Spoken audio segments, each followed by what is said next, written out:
Bienvenue sur Africa 24. La Guinée organise les 72 heures du livre les 23, 24 et 25 avril prochains. Enjeux et défis de cet événement culturel seront abordés dans l'invité du jour en compagnie de Sansi Kaba Diakité. Il est le fondateur du Salon du Livre en Guinée et directeur de l'Harmattan à Guinée. Bienvenue et merci d'avoir accepté notre invitation. Merci à vous. Monsieur Diakité, donc bientôt les 72 heures du livre en Guinée. Le thème retenu, c'est livre, sciences, climat et environnement. Pourquoi le choix de ce thème? Vous savez qu'en fin d'année 2015, il y aura le sommet mondial sur le climat ici à Paris. Donc tous les États des Nations Unies seront présents ici à Paris. Donc nous, on a voulu que les intellectuels guinéens, les spécialistes du climat et de l'environnement puissent s'associer aux écrivains pour mieux préparer la participation de notre pays. Parce que c'est un enjeu, le monde est menacé, le climat a un déséquilibre un peu partout, donc il faut que les intellectuels jouent leur partition. Donc les auteurs guinéens, les auteurs africains seront à Conakry pour travailler, pour réfléchir, pour faire des propositions pour la conférence sur le climat qui sera organisée ici à Paris en fin novembre 2015. Et ce salon en est donc à sa 7e édition, avec la présence du virus Ebola qui sévit en Guinée. Quels mécanismes ont été mis en place pour la tenue du salon? Écoutez, depuis l'année dernière, nous avons ce problème d'Ebola et il faut être vigilant. Et nous, on essaye de sensibiliser. On a d'ailleurs fait 3-4 titres sur cette question. Les auteurs sont impliqués. Le prix du jeune écrivain cette année est consacré à ce virus Ebola. Donc ça veut dire qu'il sera au cœur de cet événement. Le volet scientifique du salon sera consacré à ce virus Ebola. Mais il y a des dispositions pratiques. À la rentrée du salon, il y a vraiment les kits qu'il faut. Et les précautions sont prises, les sensibilisations pour tous les invités qui viennent à Conakry. Il y a certains gestes qu'il ne faut pas faire. Il faut faire attention parce que le virus encore existe dans notre pays. Ce n'est pas terminé. Et il faut être honnête de le dire. Mais ça ne veut pas dire qu'il y a Ebola, que la Guinée est infréquentable. Vous savez qu'il y a eu des recommandations de la CEDEAO, des Nations Unies pour ouvrir les frontières. Parce que ce n'est pas suffisant, fermer les frontières, isoler un pays. Donc nous avons pris toutes les dispositions. On a fait des notes à tous nos invités, à tous les participants au salon. Ebola existe, mais ça ne veut pas dire qu'on ne peut pas organiser des activités en Guinée. Et au-delà de ces activités, justement, de ce salon, quelles seront les nouveautés, finalement, qu'on pourra découvrir? L'innovation majeure du salon, c'est que chaque année, maintenant, nous aurons un pays invité d'honneur. En 2015, le pays qui est à l'honneur, c'est la Côte d'Ivoire.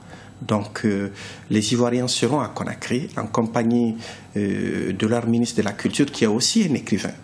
Donc, le salon du livre de Conakry, appelé les 72 heures, c'est des grands moments de dédicace, de présentation du livre, de conférences.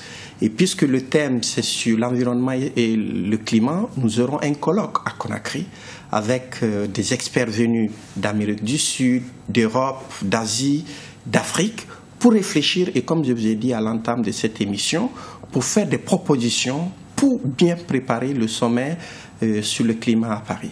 Et Monsieur Diakité, vous avez un ambitieux projet, c'est de faire de Conakry la capitale du livre, un ambitieux projet. Est-ce que cette ambition est en bonne voie? Bien sûr, vous savez que la Guinée, c'est quand même le pays de Laï Camara qui a écrit L'Enfant Noir.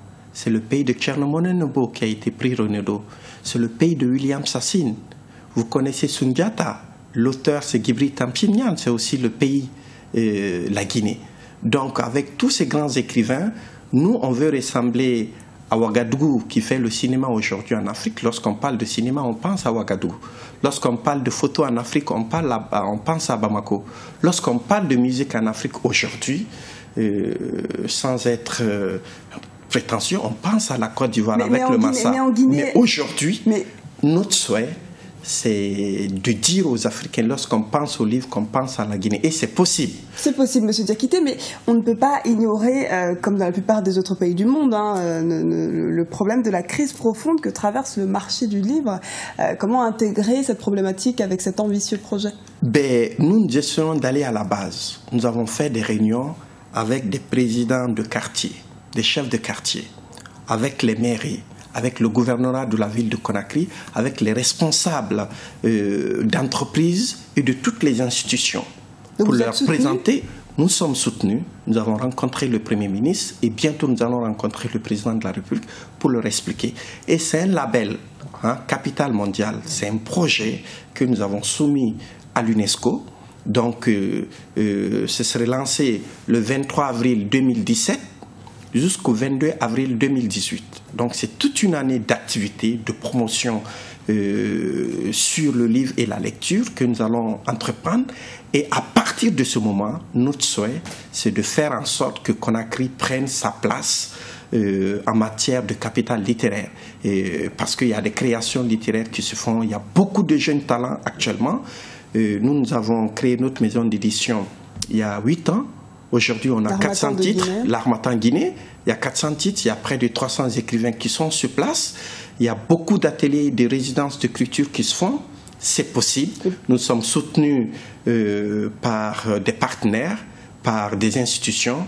Et nous pensons que si le gouvernement accompagne le projet avec la force et l'énergie nécessaires, Conakry sera la capitale africaine du livre. Autre léger problème, les professionnels du livre, la formation professionnelle, notamment des métiers littéraires, sont en voie d'extinction.